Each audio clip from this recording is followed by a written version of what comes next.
Hi guys! So, grabe nandito tayo right now sa Shanghai, China for we'll stay here for almost 4 days. And right now, I know that my partner is a seaman and nakaka-inspire talaga yung story niya. And that, alam ko kasi dati pag nagko-call kami na nandito ako sa China, nung nasa barko pa siya. So, right now, Han, bumalik ka dito sa China, hindi na para maging seaman. Pero para, alam mo yon, mag-enjoy ng buhay mo. So, anong feeling mo ngayon na pagbalik mo sa second time around na bumalik ka para lang mag-enjoy?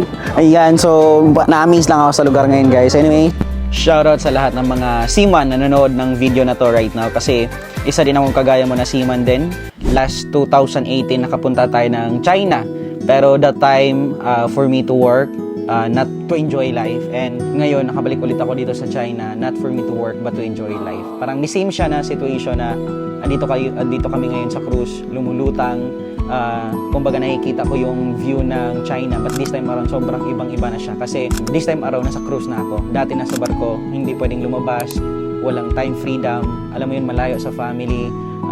Tanaw ko lang yung mga tanawin dito sa China pero hindi ko talaga siya na-enjoy. Unlike ngayon na sobrang na-enjoy ko na siya, at the same time nakakapag-travel ako, not for me to work but to enjoy life, at nakakasama ko pa yung mahal sa buhay. Kasi right now is dito kami nag-celebrate ng February 14 ng Valentine's Day na parang dati ini-imagine ko lang na what if mayroon akong isang opportunity na makita gamit online na time will come, magkakaroon ako ng freedom na kahit saan magpunta, kasama ko yung mahal sa buhay is kumikita pa rin. And I'm so happy kasi nangyayari siya ngayon na imagine, parang last time nagde-date lang kaming dalawa sa Taiwan para mag-celebrate ng aming anniversary. Ngayon nandito na naman kami sa China. Parang ang sarap sa feeling na babalikan mo yung isang lugar na ibang-iba ka na kasi nabago buhay mo sa isang decision na ginawa mo. I am so excited, no, kabaro, na ikaw nanood ng video na to.